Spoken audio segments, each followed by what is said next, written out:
Tourner des vidéos, c'est bien. Ouais, c'est pourri ça. Salut à toi, jeune vidéaste. Putain. Toi aussi, tu veux tourner des publicités de ouf pour faire plein d'argent sur l'internet ? Ok, tu veux tourner ta première publicité vidéo. Tu as réussi à trouver un bon pigeon qui est prêt à te donner de l'argent pour ça, et c'est formidable. Mais avant de sortir ta caméra, Jackie, il y a quand même 2-3 points d'organisation à voir ensemble. Quand je parle de réaliser une pub vidéo, je te parle pas du côté, t'es sur le plateau, gna gna gna, on a sorti les caméras, le truc, le machin, on est en train de tourner. Non, ça si tu veux, c'est l'étape un petit peu la plus facile, la plus fun. Mais on commence pas du tout par ça. Si tu penses qu'une fois que t'as fait signer ton devis à ton client, etc., salut, merci, on se retrouve le jour du tournage, eh bien, tu vas faire de la merde. Blague à part, il faut te dire que le tournage, c'est l'étape un petit peu finale de toute une phase de préparation. Et c'est cette phase de préparation qui est finalement la plus importante dans la conception d'une publicité vidéo. Donc c'est parti, on va voir ensemble les 5 étapes pour créer ta publicité vidéo. Attention, on va vraiment parler ici d'organisation, on va pas rentrer dans les détails techniques de comment faire le joli plan, etc. Non, on va vraiment voir ensemble quel est le workflow, c'est comme ça qu'on dit. Restez bien jusqu'à la fin parce que c'est hyper important de comprendre quelles sont toutes les différentes étapes. Le tournage n'est pas la plus importante, je vous l'assure. Donc restez bien jusqu'à la fin pour bien comprendre comment t'organiser pour réussir à tourner les images qui vont permettre de faire de toi, voilà, une star, je veux dire. Salut, moi c'est Paul, je dirige Authentique, qui est une agence de production vidéo, et donc sur cette chaîne, on va parler de... vidéo. Je suis pas sûr qu'il soit terrible ce running gag, en fait. On va le garder quand même, c'est pas grave. Vous nous direz dans les commentaires si ça vous fait rire ou si vous trouvez ça super nul. Moi j'ai ma petite idée là-dessus quand même. Et donc sur cette chaîne, on va faire des analyses, des tutos, des reviews de matériel et tout un tas de vidéos en rapport avec la vidéo quoi. Donc abonnez-vous. Mais la vidéo n'a pas commencé quoi, merde. Abonnez-vous si vous aimez ce genre de contenu et puis voilà, on passe directement à la suite.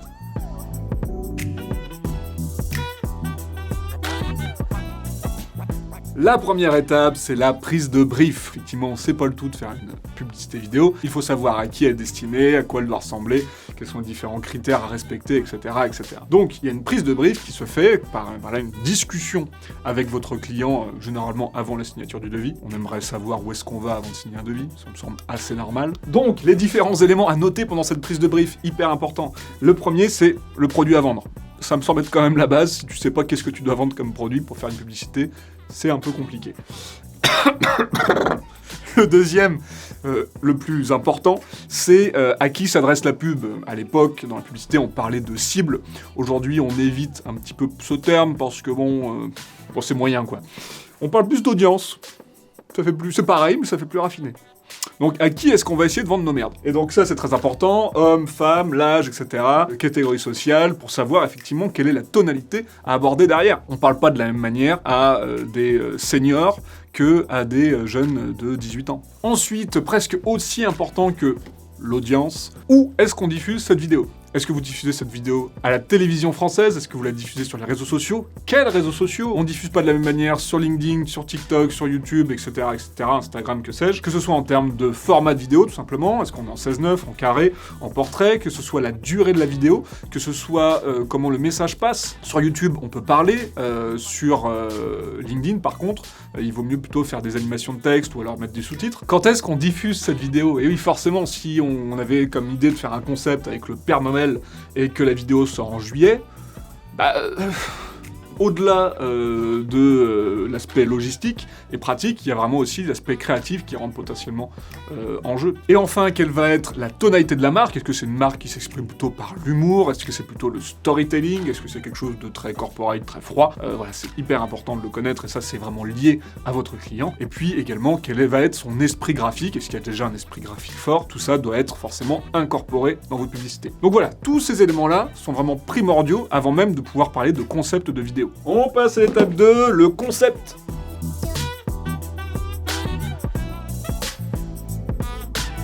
Le concept, qu'est-ce que c'est? C'est la base de ta vidéo. En fait, c'est l'idée générale de ta vidéo qui va donc falloir valider avec le client pour qu'il signe ton devis qui va à côté, forcément. Il veut savoir où est-ce qu'on va. Et donc, pour vous présenter cela, je vous propose de prendre un petit exemple d'une pub qu'on a réalisée pour la marque de montre SYE. Je salue Arnaud d'ailleurs.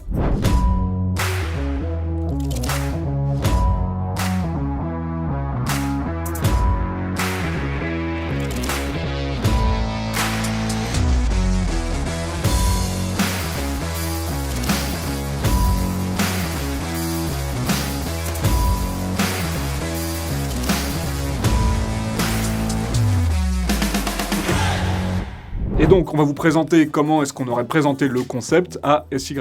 La première chose pour présenter ton concept, c'est de réussir à le résumer en une phrase d'accroche, en fait, pour que les gens comprennent de quoi tu veux parler, quel est ton concept. Si tu n'arrives pas à le résumer en une seule phrase, c'est que ton concept est probablement un petit peu bancal. Donc nous, dans le cas de la montre SYE, ce serait la montre à l'esprit rock, tout simplement. Une fois que tu as réussi à présenter ton concept avec juste une phrase d'accroche, tu vas pouvoir faire le pitch. Le pitch de ta vidéo, tout simplement, c'est présenter ton concept en 3 lignes. Dans un univers noir et blanc minimaliste, nous allons enchaîner les gros plans pour rentrer en immersion dans la montre. Le montage sera rapide, intense, mixant fond noir, fond blanc, accéléré et ralenti, pour apporter un esprit rock à la marque. Enfin, nous présenterons plusieurs versions de la montre, afin de présenter une large gamme de personnalisation. Et donc voilà, même pas compliqué, en 3 lignes, on a vraiment présenté qu'est-ce qu'on va faire dans ce spot. Et là, le client tout de suite se dit « Ah d'accord, je comprends, ok, où est le devis ?» Enfin, il comprend, oui et non, parce qu'il comprend par les mots ce que vous allez faire, mais ce serait quand même pas mal s'il pouvait un petit peu se projeter visuellement. Pour ça, on a un superbe outil, ça s'appelle le moodboard. Le moodboard, qu'est-ce que c'est? C'est tout simplement une planche sur laquelle vous allez présenter plusieurs références graphiques. Ça peut être, par exemple, présenter une image et dire, dans cette image, on va récupérer cette partie. Sur cette image-là, ce serait plutôt pour le côté fond blanc, fond noir. Là, ce serait plutôt pour le côté gros plan, etc., etc. Ce moodboard peut être remplacé ou accompagné par, évidemment, des références d'autres vidéos. Ça n'a pas besoin d'être exactement le même film. L'idée, c'est que vous apportiez un maximum de contenu graphique à votre client pour qu'il puisse comprendre ce que vous avez dans la tête. Parce que vous, il y a sûrement un truc de fou qui se passe dans votre tête, le concept est dingue, etc. Sauf que c'est dans votre tête, en fait. Et ça a besoin de sortir de votre tête pour que les gens le comprennent. Et au-delà de l'aspect uniquement lié à la compréhension du concept, il va falloir également déterminer l'aspect budgétaire. Et donc, ce fameux concept va nous permettre de déterminer plusieurs choses. Déjà, le nombre de jours de tournage et de montage. Donc ça, c'est quand même les éléments les plus importants par rapport à votre budget. Ensuite, vous allez également pouvoir déterminer les techniciens et le matériel nécessaire. Si vous avez prévu de faire une image de fou et que vous allez en plus diffuser ça au Cinoche, et effectivement, il va peut-être falloir sortir de la grosse caméra. Au contraire, si vous dites que c'est plutôt quelque chose de simple et que vous faites une diffusion sur les réseaux sociaux, un DSLR sera largement suffisant. Et les 2 derniers éléments étant potentiellement le planning, il peut accompagner le concept, et les frais annexes, s'il y a besoin de tourner au bord de la mer, par exemple. Faut y aller. Ah oui, au fait, si vous voulez plus de tips par rapport à la création du budget d'une vidéo, on a fait une petite vidéo sur le sujet. Je vous incite à aller la reluquer gaiement.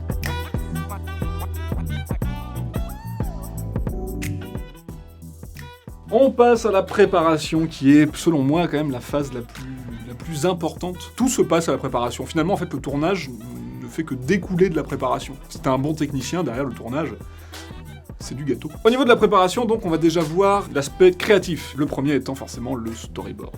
Le storyboard, c'est la définition des plans que tu vas tourner au tournage. C'est un abus de langage, il s'agit plutôt d'un découpage, le storyboard étant normalement la version dessinée de ce découpage. Aujourd'hui, on fonctionne même plutôt avec des photoboards, c'est-à-dire qu'en fait, on va prendre les différentes photos qui correspondent aux différents plans et les enchaîner. Parlons plutôt de découpage, l'idée, c'est de définir quels sont les plans nécessaires au tournage. C'est-à-dire qu'en fait, tu te retrouves pas au tournage à te dire super, ça y est, qu'est-ce qu'on tourne? Oh, celui-là, je le sens bien, oh, celui-là, je le sens bien. C'est possible de prévoir un temps pour faire justement tout ce genre de petits plans un peu plus libres, mais il faut vraiment déterminer en amont quels sont tes plans indispensables au montage, notamment tous ceux avec une petite idée créative qui peuvent nécessiter des moyens techniques potentiellement, et donc il faut vraiment déterminer tous ces plans, donc ça peut être un travail assez long à réaliser. Petit tip que vous pouvez utiliser, aujourd'hui tout le monde a un iPhone, un petit boîtier, etc.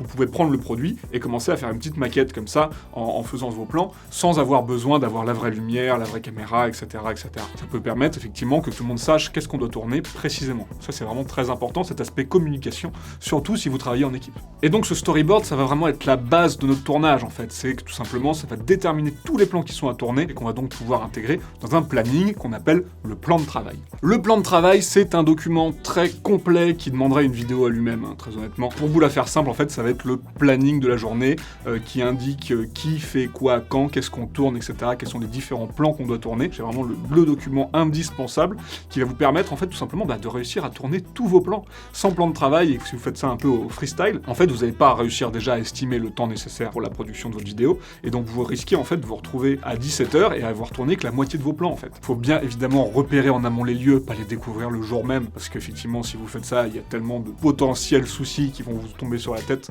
que ce serait juste un gros problème. Ça peut être aussi l'occasion de faire des petits photoboards, des petits vidéoboards, etc., de commencer à préparer et à vous projeter un petit peu dans le tournage, c'est hyper important. Quoi d'autre? Évidemment, il y a aussi des aspects plus logistiques à prévoir, donc définir une date de tournage, ça me semble quand même assez important. La présence des différents techniciens, différents comédiens, il y a peut-être des castings aussi à faire sur cette phase de préparation. Bref, il y a toute une phase de production, vraiment d'organisation d'événements, c'est de la gestion de projet, tout simplement. Faire en sorte que tout le monde soit bien là le jour J, que tout le monde puisse manger, et puis il y a aussi tout ce qui est lié au matériel, parce qu'effectivement, bon, si vous pointez juste avec votre petit boîtier et votre objectif comme ça va. Mais si vous commencez à louer un peu de matériel, etc., il faut prévoir toute cette location. C'est du boulot, il faut aller tester le matériel aussi. Potentiellement aussi de la location de véhicules, parce que tout ne rentre pas forcément dans une Nissan Micra en fait. Voilà. Ça s'appelle du vécu.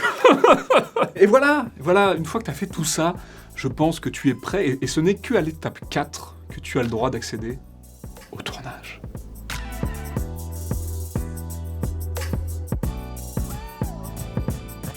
Faites hyper gaffe au changement de scène entre un plan A et un plan B, c'est vraiment là que se passe tout le temps en fait. Prenez pas juste du temps pour tourner les plans, prenez vraiment du temps aussi pour changer le plan. Essayez de vous projeter effectivement sur l'aspect logistique que ça demande, donc déplacer un pied de caméra, déplacer une équipe, recoacher les gens s'il y a des acteurs, et prévoyez surtout du temps de sécu. Ce qu'il faut savoir sur un tournage, c'est qu'il y a toujours des imprévus.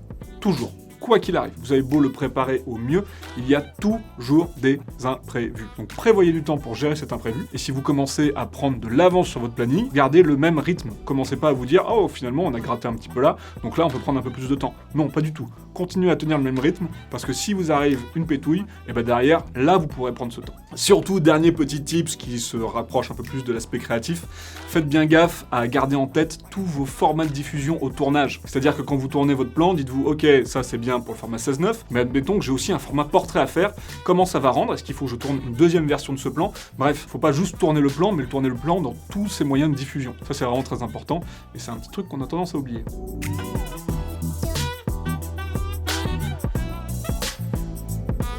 Alors, une fois de plus, on n'est pas sur l'aspect technique, donc je vais pas vous apprendre à faire du montage. On fera sûrement des vidéos en collab avec nos potes de Bordeaux pour ça, pour faire des petits tutos montage, ça peut être cool. Dites-nous dans les commentaires si ça vous intéresse d'ailleurs, d'avoir des petits tutos montage. Pourquoi pas. Une chose vraiment très importante au montage, et que j'ai tendance à voir souvent, notamment parce que on a vraiment beaucoup prévu les choses en préparation, généralement. On l'a vu ensemble, il faut faire un storyboard, etc., etc. Donc on a vraiment en tête notre film. Ce qu'il faut vous dire, c'est que la plupart du temps, vous allez vous retrouver au montage avec des images qui ne représentent pas exactement ce que vous avez prévu en préparation. Et c'est important de vraiment faire table rase par rapport à ça, et de vous dire que maintenant il va falloir faire un nouveau film. Quand vous faites la production d'une vidéo, il y a 3 films. Il y a le film que vous prévoyez en préparation, il y a le film que vous tournez, et puis il y a le film que vous montez. Il faut vous dire qu'aucun de ces films n'est le même. Ce que vous avez prévu en prépa, c'est super, mais maintenant il va falloir faire avec ce qu'on a. Et on pourra très rarement tourner de plans supplémentaires, de retake ou quoi que ça se fait assez peu en publicité. Donc essayez de respecter votre concept de base, mais en faisant avec ce que vous avez au montage. Ce qu'il faut garder en tête au niveau du montage, c'est que l'organisation, je parle notamment d'organisation de vos fichiers de montage, etc., est vraiment clé pour tenir vos délais de production. Petit tips en termes de process, si vous avez plusieurs formats à faire, donc à la fois des formats longs, des formats courts, etc., faites d'abord valider par votre client le format long, et ensuite vous pourrez vous attaquer au format court, parce que ça permet vraiment de valider la base. Généralement le format long c'est la base, et les formats courts sont des déclinaisons de cette version longue, sinon vous allez passer potentiellement beaucoup de temps pour pas grand chose. On termine avec un petit point bonus, la livraison des fichiers.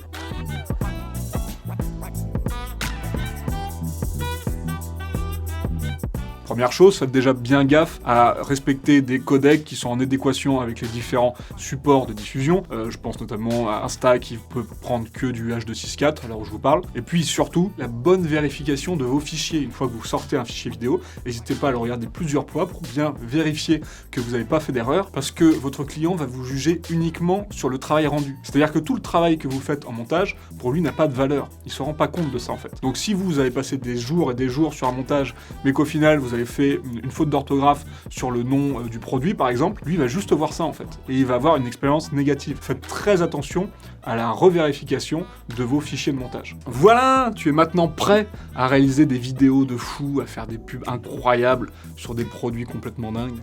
Je suis fier de toi. Si cette vidéo t'a plu, lâche un pouce bleu, ça fait toujours plaisir. N'hésite pas à t'abonner donc si tu veux voir plus de vidéos de ce genre, et puis voilà, je vous retrouve très vite, restez authentiques.